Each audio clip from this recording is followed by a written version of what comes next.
جو بھی حال ہے نا، وہ رب ہمارے بارے میں بہتر جانتا ہے، وہ ہمارے لیے جو بھی ہے نا بہتر ہی ہے، جس حال میں بھی رکھے بہتر ہی ہے۔ حضرت حکیم لقمان، یہ وہ شخصیت ہے، دیکھیں کہ جن کی گفتگو اپنے بیٹے کو نصیحت کرنا اللہ کو اتنا پسند آیا، اتنا پسند آیا کہ وہ جملے اللہ نے قرآن میں ارشاد فرمائے، ان کو قرآن میں ذکر کیا گیا، اور ان کے نام پر پوری قرآن کی ایک سورت ہے، سورہ لقمان۔ آپ کے حوالے سے آتا ہے کہ آپ ایک مرتبہ اپنے بیٹے کو وصیت فرما رہے تھے، تو فرمایا بیٹا تمہارے معاملات میں اگر حالت تمہاری بہتر ہو، کوئی معاملہ بہتر آ جائے تو اس کو یوں سمجھنا یہ میرے حق میں بہتر ہے، اگر کوئی برا ہو جائے تو اس کو بھی سمجھنا، برا آ جائے تو اس کو بھی سمجھنا یہ تمہارے لیے بہتر ہے۔ تو آپ کے شہزادے عرض کرنے لگے کہ بابا جان سمجھ نہیں آئی کہ اگر معاملہ کوئی برا ہو تو وہ بھی بہتر ہے، اچھا ہو تو وہ بھی بہتر ہے۔ اچھے کی تو سمجھ آ گئی کہ وہ بہتر ہے، لیکن برے کی؟ بہرحال اس وقت اللہ کے نبی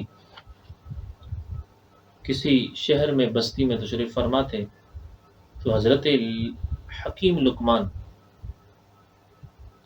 ان کے بارے میں علماء کا اختلاف ہے کہ یہ نبی ہیں یا اللہ کے ولی ہیں، لیکن اکثر علماء،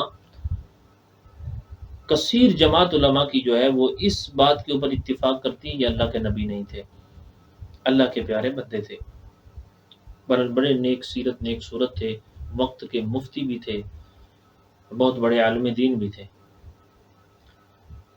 تو اب آپ اپنے بیٹے کو وصیت فرما رہے، تو بیٹے نے کہا کہ بابا جان یہ معاملہ کہ اگر معاملہ برا ہو تو وہ بھی بہتر ہے میرے حق میں، اگر اچھا ہے تو وہ بھی بہتر ہے۔ اچھے کی تو سمجھ آ گئی، برے کی نہیں سمجھ ہے۔ تو اس وقت کسی بستی میں، شہر میں، یہ اللہ کے نبی تشریف فرماتے، تو آپ نے فرمایا کہ ہم ان کے پاس چلتے ہیں، ان سے نصیحت لیتے ہیں۔ جانور اپنے لیے سواری شروع کر دی، چلتے چلتے چلتے چلتے تھک گئے، سواریاں تھک گئی، کھانا ختم ہو گیا، پانی ختم ہو گیا، شدید گرمی۔ ایک وقت ایسا بھی آیا کہ سواریاں چھوڑ دی، پیدل چلنا شروع کر دیا، پھر بھی تھک گئے، کھانا پانی تو ختم ہو چکا تھا۔ اب اچانک کیا دیکھتے ہیں کہ ایک سامنے سے دھواں اٹھتا ہوا نظر آ رہا ہے، تو ایک دل کو سہارا ملا کہ شاید کوئی بستی قریب آ گئی ہے، آبادی آ رہی ہے، کوئی شخص مل جائے گا کہ ہم پہنچنے والے ہیں۔ اتنی دیر تھی کہ وہ دھواں تو ختم ہو گیا کہ ایک نوک دار ہڈی آپ کے بیٹے کے پاؤں میں لگی، نیچے تلوے میں لگی اور اوپر سے نکل آئی، آر پار ہو گئی۔ اب آپ کا بیٹا بھی ہوش ہو گیا،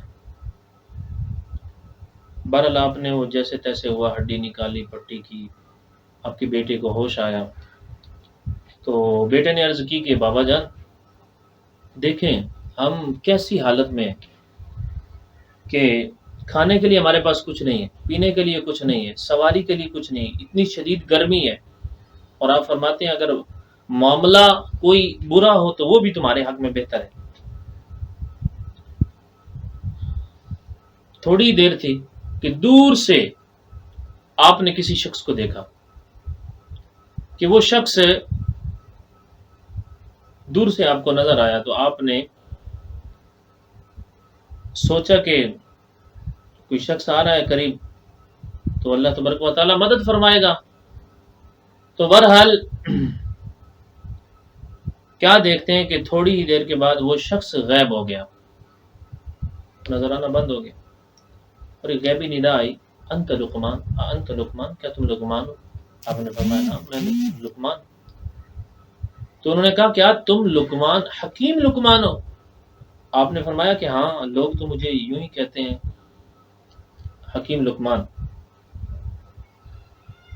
تو وہ جو غیبی ندا آئی، انہوں نے پوچھا کہ ابھی ابھی تمہارے بیٹے نے کیا کہا ہے؟ تو آپ نے فرمایا تم کون ہو؟ تو انہوں نے کہا میں جبریل ہوں۔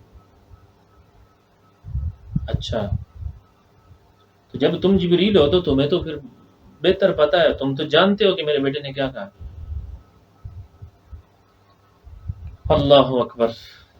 بہرحال پھر حضرت جبریل امین نے وہ غیبی ندا میں جو ندا آئی اور آپ نے پوچھا آپ کون ہیں، انہوں نے کہا میں جبریل ہوں، تو انہوں نے سارا معاملہ بتایا کہ آپ جس بستی کی طرف، جس راستے کی طرف سے جا رہے ہیں، اس راستے میں ایک شہر ہے ایسا کہ اللہ نے مجھے حکم ارشاد فرمایا کہ ان کو میرے عذاب میں مبتلا کر دو۔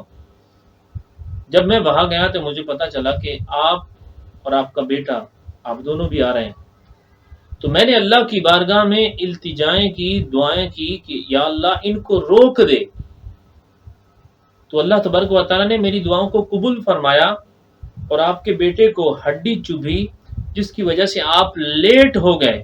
اگر آپ کے ساتھ یہ معاملہ نہ ہوتا اور آپ شہر میں پہنچ جاتے تو آپ بھی اللہ کے اس عذاب میں مبتلا ہو جاتے۔ تب آپ نے اپنے بیٹے کو سمجھایا کہ بیٹا میں نے کیا کہا تھا کہ جو بھی معاملہ ہمارے حق میں ہو، برا ہو یا اچھا ہو، وہ بہتر ہے، تو اللہ سب سے بہتر جاننے والا ہے۔